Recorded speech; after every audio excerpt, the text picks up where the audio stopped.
things you're procrastinating are probably the same things that are holding you back. These could be big things and they could be small things. And so I want you to consider, what are you putting off and why?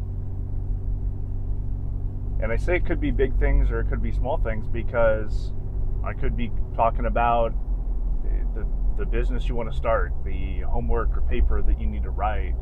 Maybe it's the conversation you need to have. Or maybe it's just a collection of little things that seem insignificant but actually accumulate into the habit of not doing what you need to be doing. And so I want you to review and think about, maybe even start a list. Maybe it's worse than you thought. Maybe it's a big deal than you thought. I have a couple things that I need to work on, but they seem insignificant. I got a light bulb out in the bedroom. I need to change the air filters for the AC unit. And I know I've got 2 red lights on the front of my refrigerator, one for the air filter and one for the water filter. Okay? Well, individually, they may not be that big of a deal. Air filter on the AC in Phoenix in summer, okay, that one probably needs to be prioritized. But the rest of them, they're on a schedule of things that need to be changed. Light bulbs out, that's probably more of an annoyance than anything. But we start adding those up with, I haven't really cleaned up the garage. I keep throwing stuff on the workbench, but I'm not putting it where it belongs. Individually, not a big deal, but start adding that to the list, and we start seeing that maybe I'm just not handling the things that I need to handle. And if that's the case, then where else am I doing that? In the case of the really big things, what is it that's holding you back from just getting the things done that you know you need to get done? Is it imposter syndrome? Is it being lazy? Does it allow you to feel good, as in a victim, and you can blame other things? Maybe it really is simple prioritization. You're doing other things because they're fun rather than doing the things that you need to do. And I think that goes back to the point that I made about you're going to end up creating these habits, and it's the habits that you're going to carry with you. Okay, so maybe the water filter, the air filter, and the light bulb aren't that big of a deal. But if that becomes my mental habit, I'm going to carry that forward into a lot of areas of my life, and I'm going to carry it forward for a long time. That's going to be my default programming in my mind that, it's not that big of a deal, let me just put it off. I can prioritize playing video games or watching TV or any other activity to avoid those things, and avoidance becomes my default. Prioritizing the wrong things becomes my default. Fun over responsibility and accountability becomes my default. And that starts becoming a problem long term.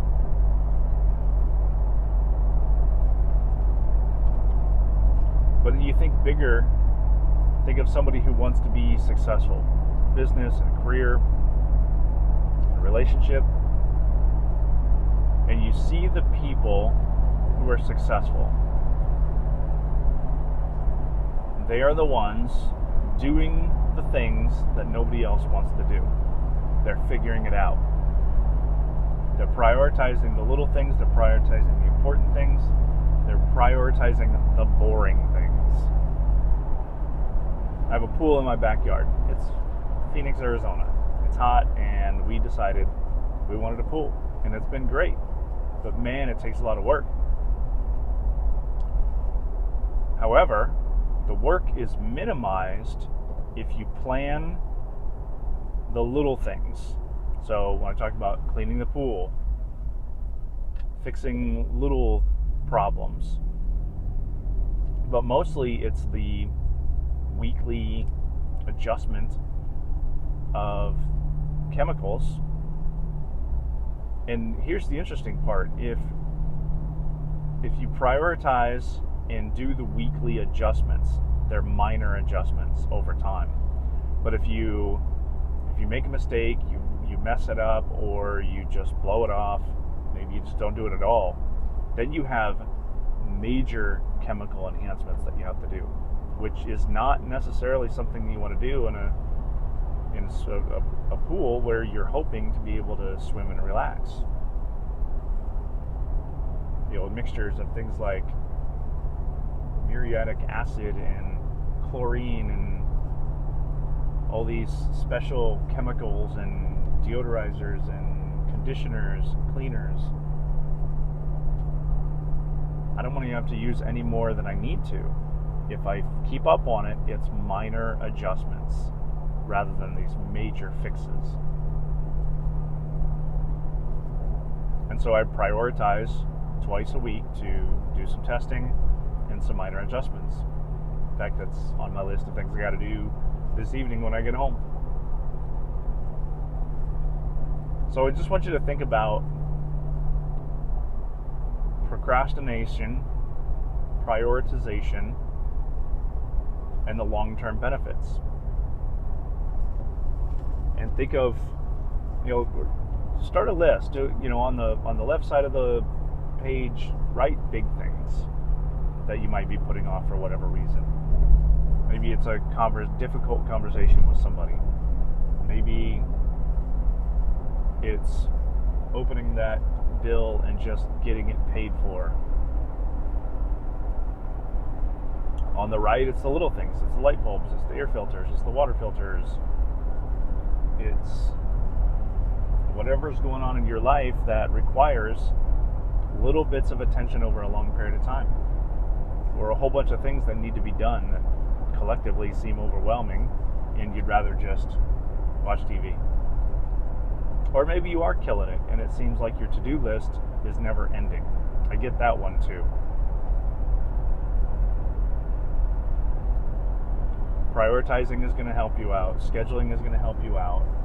Your calendar and following through are going to help you out. If you have a long list of 20, 30, or even more things, little things that need to be done, just knock out 5. I'm not asking you to spend an entire weekend only doing those things. Maybe that's the answer though. But it really comes down to the things you're avoiding are likely the things holding you back from whatever success or significance you're hoping to experience in your life. And once you start doing the boring things regularly, you're going to find yourself in the habit of being okay with those things because they are they're necessary, and you're going to see the value in them for the outcome you gain.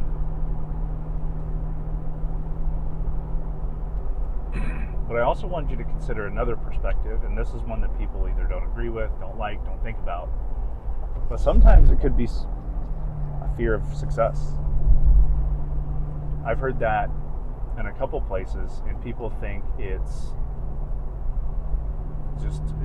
bullshit. Like, who's going to be afraid of success? You'd be surprised. And this usually comes along the line of imposter syndrome. Who am I that people are going to listen to me? So they're not going to listen to me anyway, so I'm just not going to bother. Right? That sounds like imposter syndrome. That sounds like I was raised to not value money, so therefore I'm not going to chase money. Well, money is just a tool. And it's a tool that you use to live a certain lifestyle that you want to live. And that's okay. It's not selfish. It can lead to selfish behavior. But as long as you review your behaviors and review your desires and your goals and your values, that's something that you can identify and you can get ahead of. So then your behaviors, your habits, are reflective of the kind of person you want to be. But that's the kind of thing you have to prioritize and make sure that you're going to do it. So do little things. Make a plan to get the big things done. And just get it done. Because I don't want you to experience unnecessary failure. I don't want you to experience long-term happiness and regret because it was some little things that you could have done. And I want you to take accountability for that mindset of, oh, it's not that big of a deal. I want you to write down and consider how many things you're saying are not that big of a deal. And are they collectively turning into a big deal? So don't avoid the little things. Stop procrastinating and do the things that are going to lead to your long-term success and significance.